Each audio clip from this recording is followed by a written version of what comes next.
everybody, my name is Rachel and welcome to my channel Kalanati. Today I am trying to do the if you like this tag. I was tagged by Yamini from The Skeptical Reader to do this, and I will link her video and the original creator's video down below in the description box.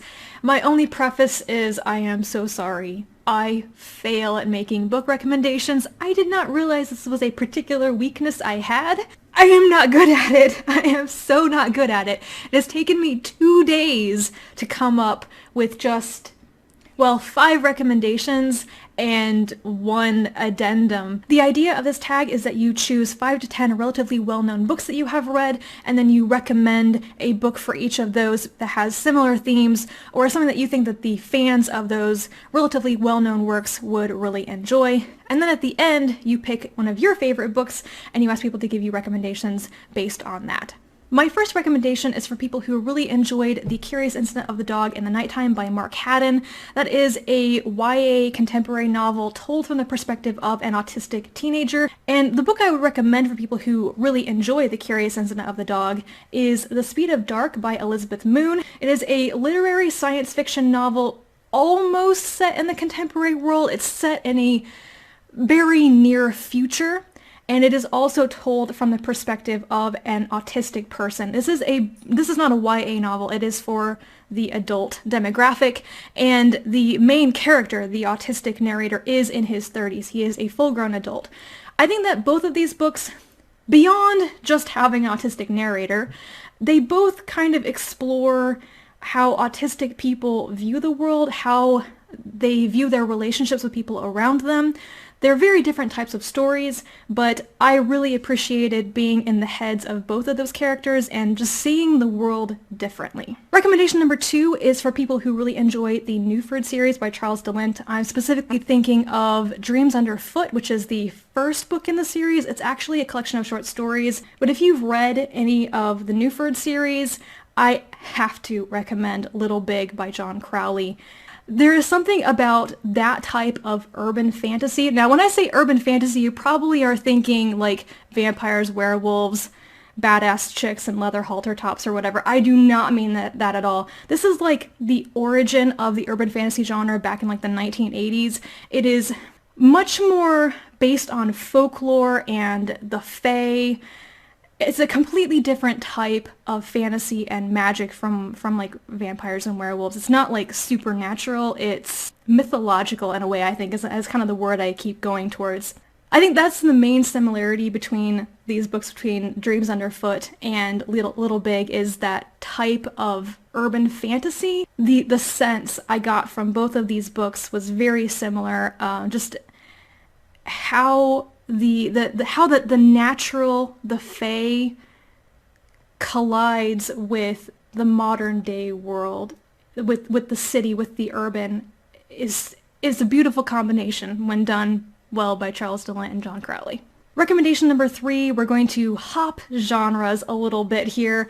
For people who really enjoy Pride and Prejudice by Jane Austen, there is only one book that I know of that I can absolutely recommend that isn't another classic, and that would be Jonathan Strange and Mr. Norrell by Susanna Clarke. Yeah, my recommendation here is based purely on the writing style and kind of the setting. I recommend it because when I was reading this book, all I could think was, I really need to reread Pride and Prejudice. I really need to read Jane Austen because I love the way this was written, and I do see similarities between it, or the writing style, and Pride and Prejudice. Book recommendation number 4 is that if you like Harry Potter, just pick any of the books. If you like Harry Potter in general, I have another YA Wizarding World type of series to recommend to you, and that would be the Young Wizard series by Diane Duane. The first book is So You Want to Be a Wizard. This series started in 1983. There are 9 books. I have to acknowledge up front that the big difference between Harry Potter and the Young Wizard series is that this does not take place in a wizarding school. It's not like going to boarding school and, living apart from the world and learning magic in classrooms. This does for me what Harry Potter didn't take the full step for me, which is, what would it be like to be a young wizard, 10 or 11 years old, discovering magic and then having to live in the modern world, like live in your housing development and teach yourself magic, kind of like on your own, but also becoming more involved in the broader wizarding community. Because, That's what I want. I never thought that I was gonna go to Hogwarts and learn magic. I was just like, someday I'm gonna walk into the library, I'm gonna discover a book that tells me how to be a wizard, and it's gonna be exactly like this. Exactly like this, guys. Recommendation number 5 is that for people who really enjoy Ancillary Justice by Anne Leckie, there is a book that I have read recently that I would totally recommend based on that, and that would be The Player of Games by Ian M. Banks. Why do I suddenly feel so defensive about this particular recommendation? And I think tonally, these books are kind of similar. They're not happy stories, they're kind of harsh, and the main characters, I think Breck from Ancillary Justice and Gurgay from this book, are pretty emotionally self-contained. They are not the most exuberant of people, not the most emotional. Obviously, I mean, there are emotions in both of these books, but they are, I think, self-contained and kind of closed off emotionally is a good way of putting it, I guess. And now I'm bending the rules of this tag even more to do a 6th kind of broad recommendation category for 3 series that have dragons in them. I equate these series pretty strongly in my head because I think that they share a lot of similarities between the relationships that the dragon riders in them have with their dragons, and also how the community of dragon riders is treated by the rest of the world, how isolated they are and how different they are from the rest of the world. These 3 series are The Dragon Riders of Pern by Anne McCaffrey. The first book is Dragonflight. The Have Mercy series by Jada Jones and Danielle Bennett. The first book is called Have Mercy. There are 4 books in the series.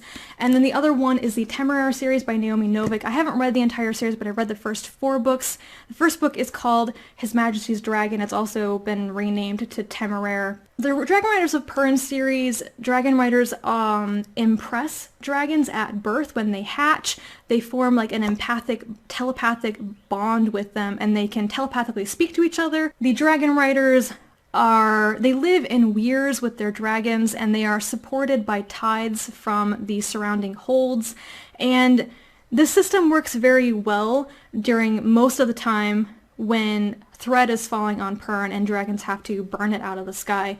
But during times when thread isn't falling on Pern for a couple hundred years, the society tends to forget why they are supporting the dragon riders. The number of dragons falls, and people don't want to support the weirs as much. So dragon riders have a special place in society, and sometimes it can be a place that is not as respected as they usually are. In the Have Mercy series, this is an unusual one. This is almost more steampunky fantasy because the dragons, as you can probably tell from the cover, they are actually mechanical. They are mechanical creatures given sentience by magical means, and they have personalities, they can talk, and they do form bonds with their dragon riders.